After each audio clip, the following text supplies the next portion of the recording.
Bueno, es muy complejo, como toda la situación en Afganistán, aventurar qué es lo que puede ocurrir o qué puede dejar de ocurrir.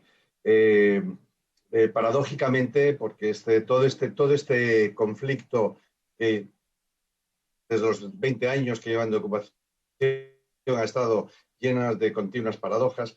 Paradójicamente resulta que ahora el talibán es poco menos que el afgano bueno o el afgano con el que se puede o que se debe negociar y el que tal vez pueda facilitar la convivencia o la vida en Afganistán.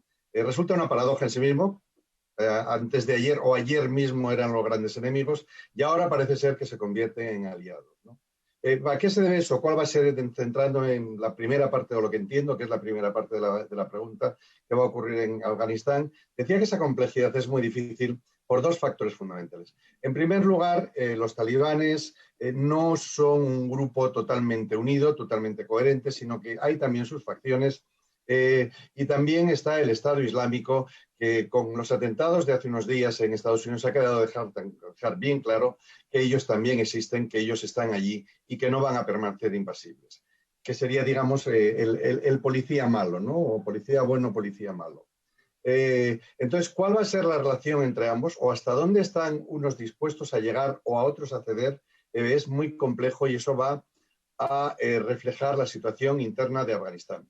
Por otra parte, respecto al futuro de la nación, también el pueblo normal, la gente de la calle, los casi 40 millones de habitantes que hay en Afganistán, pues es muy probable que tenga algo que decir, porque la situación actual, 20 años después, con todos los medios sociales, medios de comunicación, con una ingente masa de afganos exiliados, no es ni mucho menos la misma que tenían antes. Si hay o no hay algún tipo de respuestas, si hay algo o no hay algún tipo de reacción a cómo se va a vivir en Afganistán, es también muy complejo decir.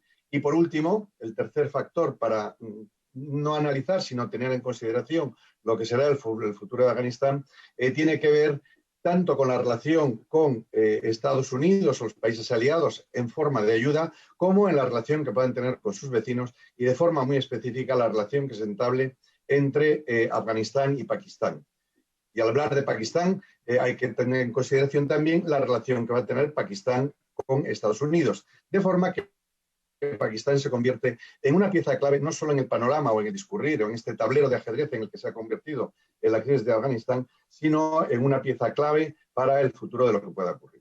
Es decir, que hay mucho todavía por determinar, mucho por saber. Lo dirá solamente, digamos, la concreción de las acciones, mirar si estos compromisos que se han alcanzado, Sí, desde el punto de vista de relación, de acuerdos alcanzados. A ver, si el talibán realmente sí, puede ser sí. reconocido como un gobierno con el que se pueda interactuar, si va a haber relaciones de carácter diplomático. ¿Cómo ve usted este aspecto, profesor Gupelli? A mí me cuesta que se establezcan relaciones diplomáticas con el gobierno talibán. Sí es cierto que, y ya lo dijo Borrell, quien fuera ministro español, Josep Borrell, ya habló que con quien hay que hablar es con los talibanes, nos guste o no nos guste, o más allá del tipo de personas o de individuos que sean, si no se quiere afrontar una crisis humanitaria de dimensiones apocalípticas, hay que hablar con ellos. Claro, ellos son muy radicales, pero no son tontos, y permítase la vulgarización. Ellos saben que dependen en buena medida de lo que ocurra en el exterior, y no solo de la ayuda que les pueda llegar del exterior, sino también de los fondos que tienen, de los fondos millonarios que tienen en el exterior, que si se los cortan, como ya ha anunciado Gran Bretaña que podría hacer, pueden tener la situación tremendamente difícil, y con el tiempo ese país que es Afganistán se convertiría, si ya no lo es, en una olla a presión o en una bomba de relojería que podría estallarles a ellos mismos en las manos.